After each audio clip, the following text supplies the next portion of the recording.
And so she had that familiarity. She had met Martin Luther King during the 1950s. And, of course, later on, she was in their paths crossed, most notably at the March on Washington, even though she was not invited to speak in 1963. But they certainly knew each other.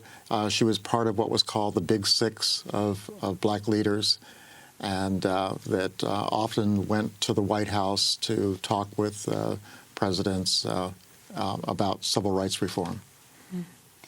The organization that she headed for so many years, its significance? Well, it had been started by Mary McLeod Bethune back in the 1930s because she felt that black women had to have a voice in national discussions of policy. And who was Mary McLeod Bethune? Well, Mary McLeod Bethune, unfortunately, she's not that well known these days, but she was once the most politically influential African-American leader of her time.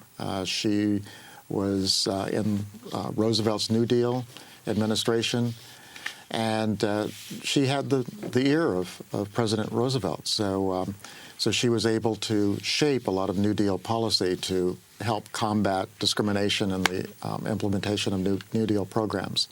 So from probably in the mid-1930s to the mid-1940s, she was the person that everyone had to go through to get to Roosevelt. The role of the National Council of Negro Women over the decades, when Dorothy Height was at its helm?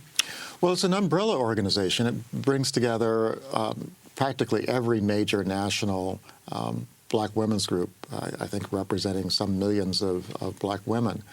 So what Bethune had in mind was that there needed to be a single voice kind of representing all of these constituencies when discussions of national policy.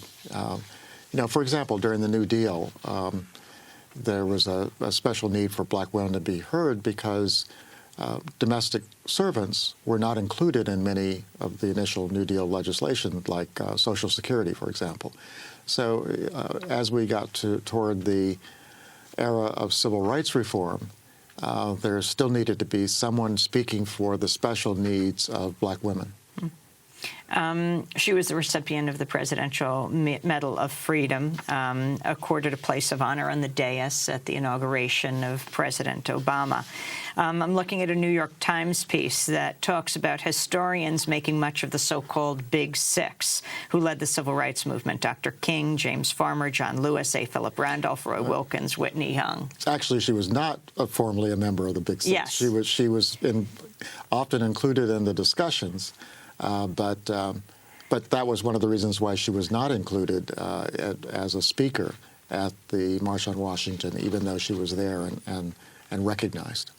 What about her being the unheralded seventh, as they say? I mean, of not speaking. What were her views on that?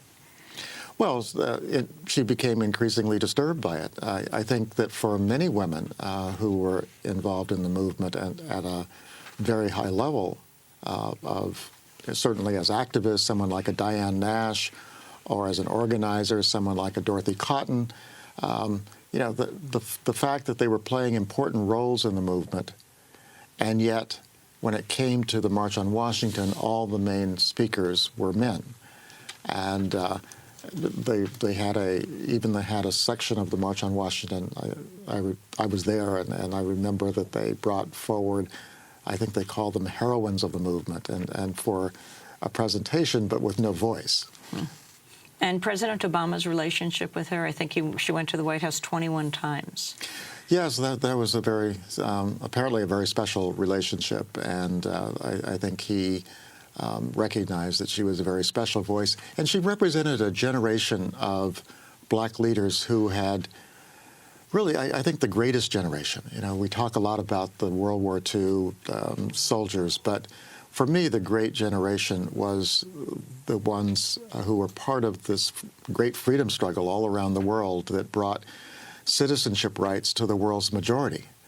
And she was part of that generation. And there's not, that generation is now passing on. but they played this historic role of in the United States, of course, leading this long struggle for civil rights reform to its culmination. But I think she understood that this was not just in the United States, this was something going on around the world. Well, I want to thank you very much for being with us, Clayborne Carson, professor of history here at Stanford University. He's the founding director of the Martin Luther King Jr. Research and Education Institute.